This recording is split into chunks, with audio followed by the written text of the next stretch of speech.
macam. Ya, yuk silakan dipersiapkan cara tulisnya. Nanti apa yang Ibu sampaikan, hal-hal poin pentingnya bisa kalian catat, ya. Tujuan dari pembelajaran kita pada hari ini yang pertama, selain kalian mengetahui definisi dari norma dan mengetahui ciri-ciri norma itu apa, di sini kalian Ibu harapkan dapat memahami macam-macam norma yang ada dalam masyarakat dan di negara kita. Kemudian, halo, perhatikan. Kemudian setelah kalian mengetahui ciri-ciri norma, macam-macam norma, kalian juga diharapkan dapat bertindak sesuai dengan norma yang ada dalam masyarakat. Oke, poin pertama, macam-macam norma itu kalau di negara kita itu ada 4. Ya, macam-macam norma di negara kita itu ada 4. Ada yang bisa tahu? Norma apa aja? Ayo. Hah? Norma apa? Yang pertama, norma kesusilaan. Norma kesusilaan adalah norma yang berasal dari batin diri kita sendiri. Ya. Jadi, norma kesusilaan itu adalah peraturan hidup yang berkenaan dengan bisikan kalbu atau suara hati nurani manusia.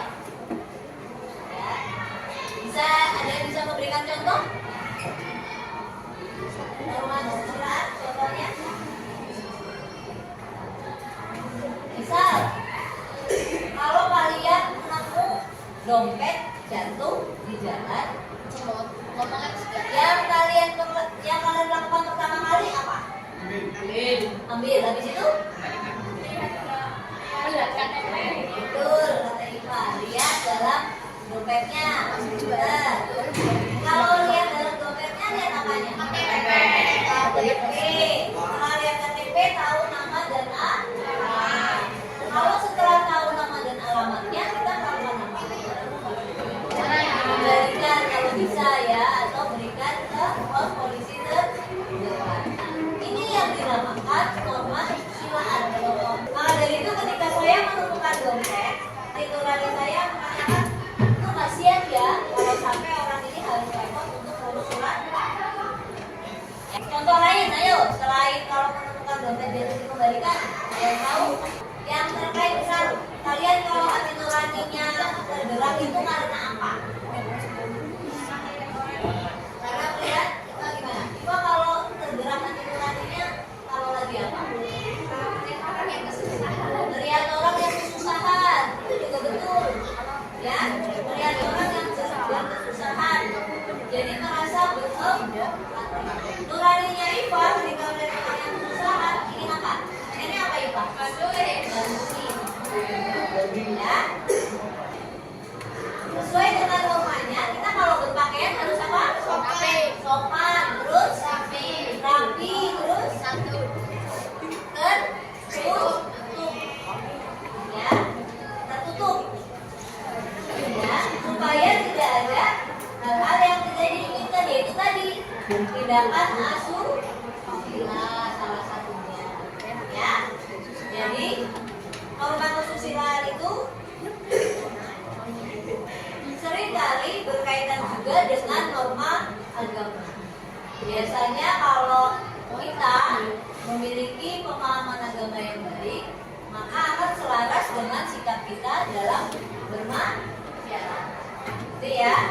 Oke, itu yang pertama, norma kesusilaan. Yang kedua, norma kesopanan. Ya, ada yang mau berpendapat norma kesopanan yang dimaksud norma kesopanan apa? Ada yang mau berpendapat? Yang dimaksud norma kesopanan apa? Hah? Satu ya? Ya. Norma kesopanan. Hah? Ayo. Apa itu, Pak? Norma kesopanan adalah norma yang berhubungan dengan pergaulan manusia dalam kehidupan sehari-hari. Sumbernya itu dari tata krama dan budaya kita. Coba kalau di lingkungan keluarga kalian, kesopanan itu biasanya dicontohkan dengan sikap yang seperti apa? Hah? Salim ya, kalau mau berangkat atau pulang salim sama orang tua. Istilahnya minta restu, minta doa supaya kegiatan kita sepanjang hari ini dilancarkan. Terus ada lagi? Ada lagi? Ayo, kalau di lingkungan keluarga, kalau melewati orang yang lebih tua harus duduk atau berdiri, ya. Kalau kita ketemu sama tetangga atau orang yang kita lihat, kita harus menyapa, ya. Kenapa harus menyapa? Hah? Biar terlihat ramah, sopan, ya kan? Harus menyapa. Tapi kalau menyapanya misal menyapa teman dengan menyapa orang yang lebih tua, sama atau beda? Beda. Kalau menyapa teman biasanya gimana? Halo bro. Halo bro, gitu ya. Kalau menyapa orang yang lebih tua, halo pak. Halo pak. Monggo pak, gitu ya. Terus sekali, ya. Itu yang dimaksud dengan norma kesopanan. Jadi hubungan antar manusia dalam masyarakat ini yang secara mengatur pada akhirnya membentuk aturan-aturan yang disebut dengan norma kesopanan. Contoh lagi, kalau ada yang sedang bicara, kita boleh menyerah atau tidak? Tidak. Boleh ya, harus menunggu lawan bicara kita selesai dulu. Ya, itu salah satu contohnya. Nah, norma kesopanan yang ada dalam masyarakat ini ada yang tertulis, ada yang tidak tertulis juga. Bahkan terjadi secara turun ke turun. Jangan ibu ketika lewat harus permisi. Ternyata perbedaan ini selama 24 tahun juga masih terjadi dalam lingkup masyarakat kita. Yaitu ketika melewat yang lebih tua harus permisi. Bingung apa itu Pak? Terus ya saya berbuat pesan. Oke, selanjutnya norma yang ketiga yaitu norma agama. Ada yang mau urut dapat? Norma agama itu apa? Norma agama? Ayo, boleh menyampaikan apa yang ada dalam pikiran kalian? Norma agama. Ya. Norma agama adalah sekumpulan kaidah atau peraturan hidup manusia yang datangnya atau sumbernya itu dari wahyu Tuhan. Kalau di dalam agama Islam, wahyu Tuhan itu diturunkan kepada siapa? Nabi Muhammad, ya kan?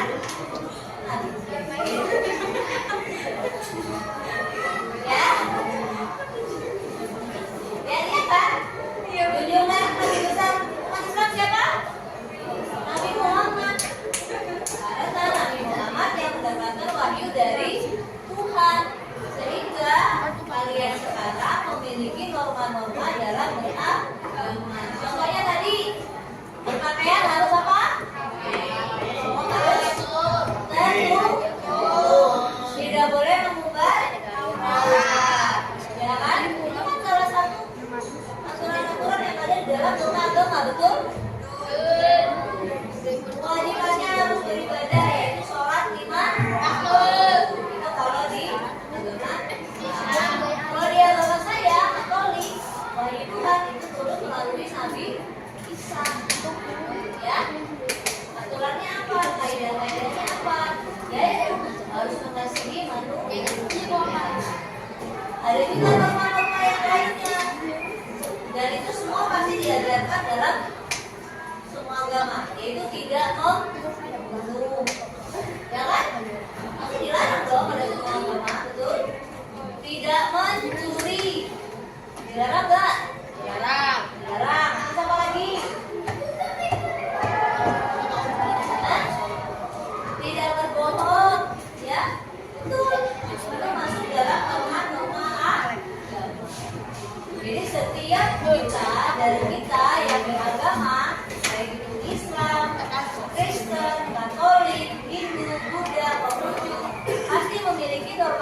yang semuanya adalah untuk kebaikan, ya kan?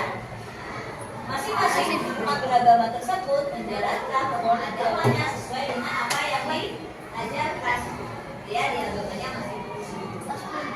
Ya, tas Pak. Oh iya.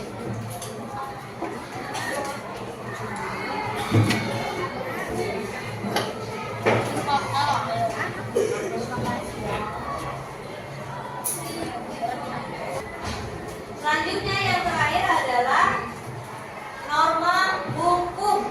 Ada yang tahu norma hukum? Yo. Ada yang mau berpendapat? Norma hukum itu apa? Norma hukum adalah peraturan mengenai tingkah laku manusia dalam pergaulan masyarakat yang dibuat oleh lembaga-lembaga atau badan-badan resmi negara yang sifatnya memaksa dan harus ditaati oleh seluruh masyarakat. Norma hukum juga mengatur kehidupan lainnya, seperti dilarang melakukan tindak pidana dan pelanggaran. Ya. Seperti kata siapa tadi? Hah? Ya, seperti kata teman kalian tadi, dilarang mengkonsumsi obat. Ya. Coba beberapa contoh penerapan hukum, ada yang tahu? Tadi Iva bilang beberapa contoh dalam penerapan norma hukum, yaitu membayar pajak. Ya, ada lagi? Hah? Membayar hutang. Ya, karena kalau tidak bayar hutang, maka bisa masuk ranah hukum perdata. Ya. Terus ada lagi? Tadi tidak mengkonsumsi narkoba, betul. Karena dilarang, karena kalau mengkonsumsi pasti ditangkap, ya kan? Diadili oleh lembaga peradilan di Indonesia, ya kan? Ada lagi? Kalau naik motor harus punya apa? SIM. Kalau naik motor harus pakai apa? Helm. Itu merupakan contoh-contoh sederhana mengenai norma hukum. Karena kalau kita tidak melaksanakan itu, maka ada yang namanya sanksi. Ya. Kalau nggak punya SIM, terus kita kata dia, kira-kira kita diapain? Hilang, betul. Ya. Itu contoh pelanggaran kecil tentang norma. Jadi demikian anak-anak mengenai jenis-jenis norma atau macam-macam norma dalam kehidupan bermasyarakat dan bernegara di Indonesia. Ya, sudah paham? Sudah? Mengerti? Ada pertanyaan enggak? Enggak ada. Kalau nggak ada pertanyaan, sekarang ibu yang tanya. Ya. Ada berapa tadi norma yang macam-macam norma? Satu, norma. Sosialisasi kesejahteraan, pinter. Terus? Kesopanan, keren. Terus? Keamanan, keren. Hukum. Keren. Berarti kalian semua memperhatikan. Setelah mengetahui macam-macam norma, itu harap dalam kehidupan sehari-hari kalian bisa menerapkan bagaimana kalian harus menjalankan norma-norma kesusilaan, kesopanan, norma agama, dan norma hukum dalam kehidupan sehari-hari. Oke, terima kasih anak-anak untuk kelas hari ini. Semoga semuanya bisa memahami materinya. Kalau ada yang belum dipahami, bisa tanya ke ibu ya.